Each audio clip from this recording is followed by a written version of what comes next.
name Boss was never meant to be polite. It was not chosen by a committee or tested in a focus group. In 1969, when Ford put that word on the hood of a Mustang, it was a declaration, raw, unapologetic, and aimed directly at anyone who thought an American pony car couldn't embarrass purpose-built race machinery on a road course. That car won. And then, like so many things worth missing, it disappeared for decades at a time, only returning when someone inside Ford had enough conviction to bring it back properly.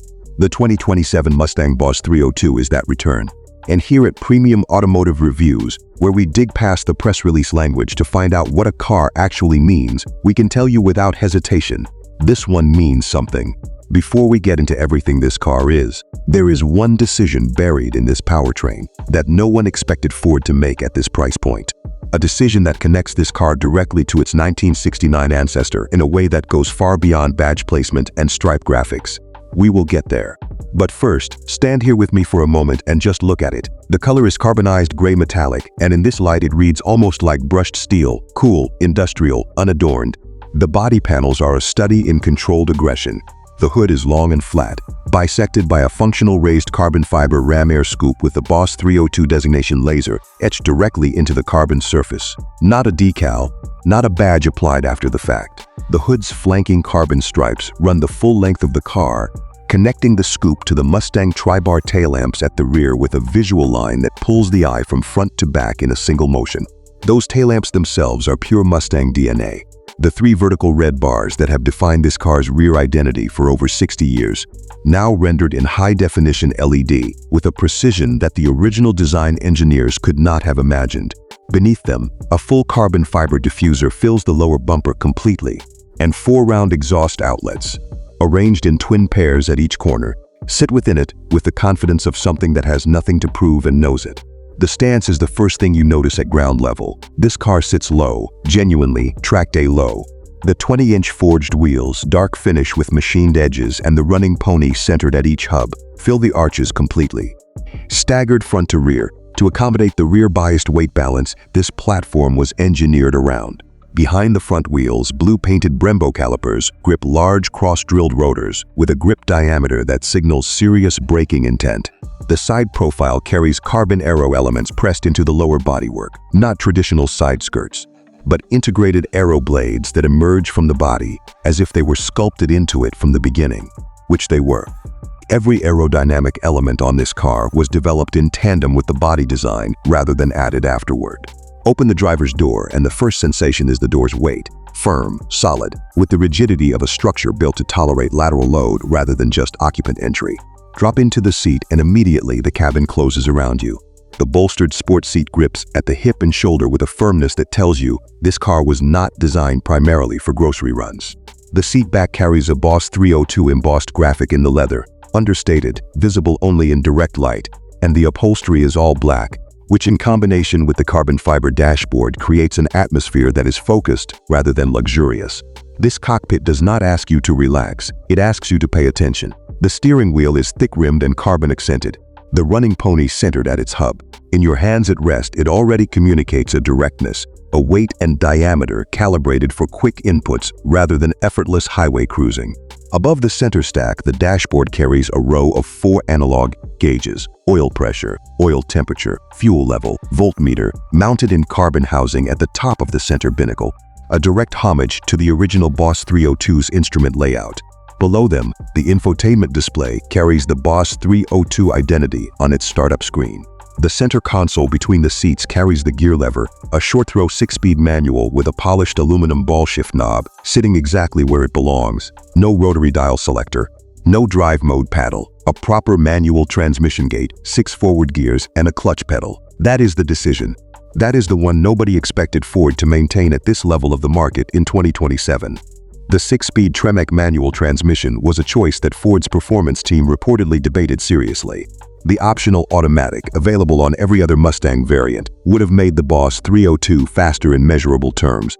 Quicker 0 to 60, quicker quarter mile, more accessible for a broader buyer base.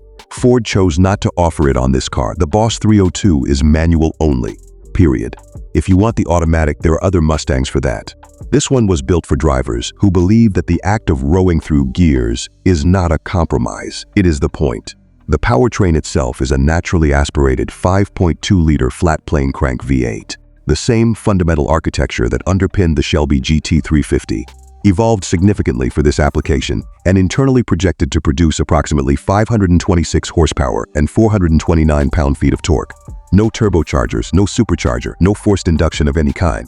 The Boss 302 breathes freely, builds its power through revs rather than boost pressure, and rewards commitment to the upper half of the tachometer in ways that turbocharged engines fundamentally cannot replicate.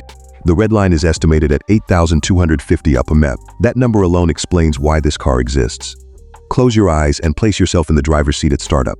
The key twist: this car uses a traditional ignition rather than a push-button start, another deliberate choice, and the flat-plane V8 catches with a sharp, distinctive bark unlike any pushrod V8. The idle settles into a staccato, slightly raw pulse, busy, mechanical, present in a way that makes the cabin feel alive even at rest.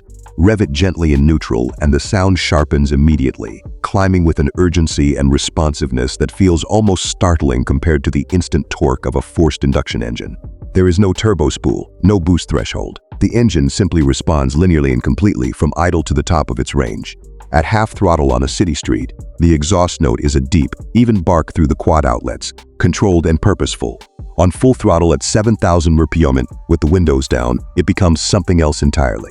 The flat-plane crank produces a layered, almost exotic scream that sits somewhere between American V8 and European sports car. Raw at the bottom, urgent through the mid-range, explosive and emotionally arresting at the top. Each manual gear change at high revs produces a mechanical crack as the synchros engage, and the next gear loads immediately without hesitation.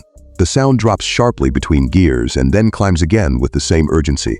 It is a sound experience that no specification sheet can adequately describe. From behind the wheel in motion, the Boss 302 makes its intent immediately clear. The steering is direct and weighted, heavy enough to communicate genuine road texture through the rim without requiring effort in normal driving. Turn-in is immediate.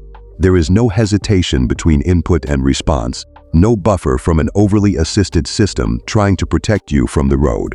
The suspension, a specifically recalibrated Magnaride damper system with revised spring rates, lowered ride height, and stiffer front and rear anti-roll bars, keeps the body flat in a way that feels matter-of-fact rather than harsh.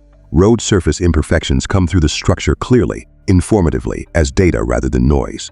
The Brembo brakes respond with a consistency and progressive feel that builds confidence quickly. The throttle in third gear at 4,000 RPM requires respect.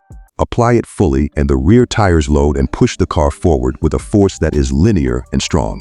Not violent the way a turbocharged car can feel, but sustained and relentless, building through the rev range until you reach it for the next gear as much from reflex as from planning. This car feels most itself on an empty mountain road at dawn. The air still cool, the asphalt dry and lightly textured, the corners arriving with enough regularity to keep the transmission active and the driver engaged. That is the environment this car was designed for. It is not a comfortable long-distance cruiser. Cargo space is adequate but not generous. On a 4-hour interstate drive, the suspension's firmness in sport mode becomes noticeable and requires dropping to normal to maintain comfort.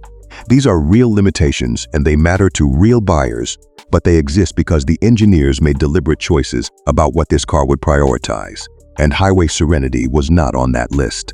Estimated pricing for the 2027 Mustang Boss 302 is expected to land between $62,000 and $71,000 depending on options.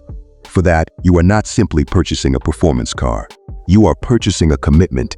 Ford's commitment to the idea that a naturally aspirated, manually shifted, track-capable American sports car still has a place in this world, and your commitment to the idea that driving it the way it was intended is worth the effort it requires. That exchange feels honest and fair in a way that few transactions in the modern automotive market do. The Boss 302 occupies a position in the automotive landscape that is both specific and increasingly rare. It is not a luxury GT. It is not a drag strip weapon. It is a driver's car in the most classical sense of that phrase, a modern muscle icon that has earned the right to that identity through engineering decisions rather than marketing language. The person this car was built for is someone who has driven automatics their whole life and never stopped feeling like something was missing.